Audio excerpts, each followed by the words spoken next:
Hello, so we need to be able to deal with regions defined by inequalities on graphs. So first of all, when we have a straight line like this with no dots on it compared to a straight line that is dotted, okay, this inequality is greater than or equal to or less than or equal to. It has to be an equal to inequality. It has to be an inclusive inequality.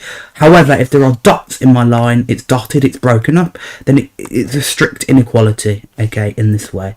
So, okay, let's have a look at this example. We've got these three lines. We need to find the coordinates of the intersections. So firstly, we have this intersection here. That's the line x is 1 and y is 7 minus x intersecting. Well, x is equal to 1, so that means that y is then 7 take away 1, which is 6. Gives me the point 0.16.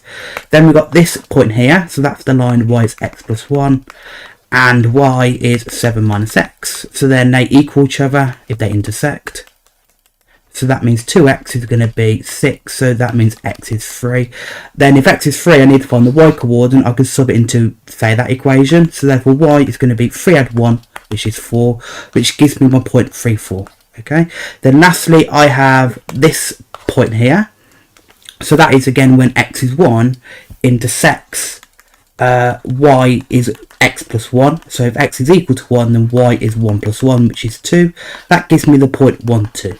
Okay, then for part B, I need to write down the set of inequalities that represent the shaded region.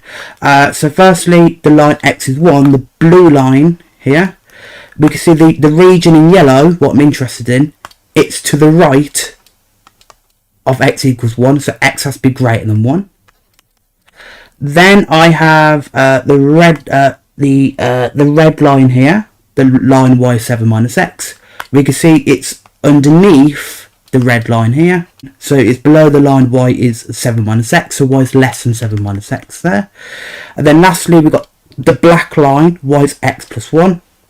The region is above that line, so y has to be greater than x plus 1. And also these lines are all solid, they're all completely filled, so all these inequalities have to be equal to. Okay.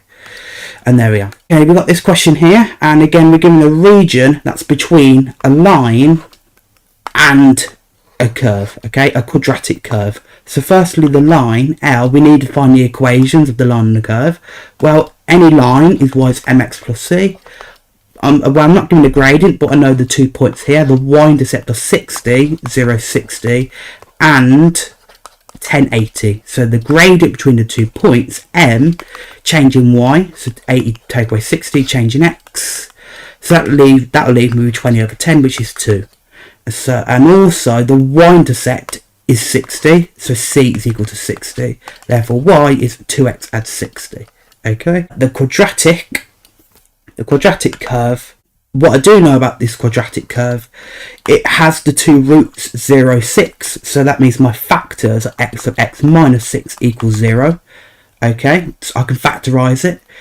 And so y is going to be x of x minus 6. But I have to account for the fact there might be a numerical factor a. Because if I were to divide by a to get the roots, I could still get the same root. So I need to account for the fact there will be a factor a. Okay, to find the factor a, then I need a point to substitute into. Well, I know the curve passes through 1080, so if I sub 1080 into here, that means y is 80 is going to be ax, a lots of 10 of 10 minus 6, so that'd be 80 equals 40a. Therefore a is 2, and so my quadratic is going to be y is 2x of x minus 6. Okay. Now, with regards to the region, firstly, the region is underneath the straight line. So that means if my straight line is 2x at 60, that means y has to be less than 2x plus 60. And furthermore, the quadratic curve, the region is above the curve, right? It's on top of the curve. So that means y would also have to be greater than 2x of x minus 6. Okay, my quadratic. And again, they're all solid lines. None of the lines are dotted, so we have to make them possibly equal to. And that is my final answer, these two inequalities here.